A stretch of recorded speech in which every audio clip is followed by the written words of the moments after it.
বাড়ির পাশের ঘর থেকে এক হোমগার্ডের ঝুলন্ত দেহ উদ্ধারের ঘটনায় চাঞ্চল্য ছড়িয়েছে। জলপাইগুড়ির রাজগঞ্জ ব্লকের লক্ষ্মী জমাদার গাছের ঘটনা। মৃতের নাম জয়কুমার রায়, বয়স 50 বছর। জানা গিয়েছে জয়কুমার রায় 4 বছর আগে হোমগার্ডের চাকরি পেয়েছিলেন। শিলিগুড়িতে কর্মরত ছিলেন তিনি। বাড়িতে তার স্ত্রী ও 2 ছেলে রয়েছে। বৃহস্পতিবার রাতে খাওয়া দাওয়া করে স্ত্রীর সঙ্গে এক ঘরেই ঘুমিয়েছিলেন। রাতে কখন যে বিছানা ছেড়ে উঠে গিয়েছে তার টের পাননি স্ত্রী।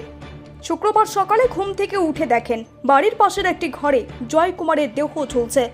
খবর পেয়ে ঘটনাস্থলে পৌঁছায় শিলিগুড়ি কমিশনারেটের আমবাড়ি ফাঁড়ির পুলিশ।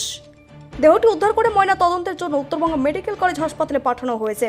ঘটনার তদন্ত শুরু করেছে পুলিশ। তবে কেন তিনি আত্মহত্যা করলেন তা বুঝতে পারছেন না পরিবারের সদস্যরা।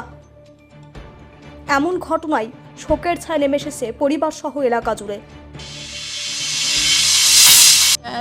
আমি ঘুমাইছি, দাদা বলে আমাকে ঘুম ধরে না। আমি বলছি জোড়ায় ধরি তোকে, আমি জোড়ায় ধরে ঘুমাইছি, আমাকে ঘুম পাড়ায় কখন যে চলে গেছে না আমি বলতে পারি না।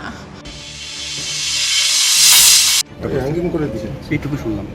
আপনার কি পাশে বাড়ি? হ্যাঁ, আমার পাশের বাড়ি। যে কি কাজ করতো উনি? উনি রাজ্য সরকারের হোমগার্ড পদে নিযুক্ত ছিলেন। কতদিন ধরে কাজ করে? কাজ আমি আনুমানিক 4 বছরের প্লাস হবে, 4 বছর প্লাস হবে।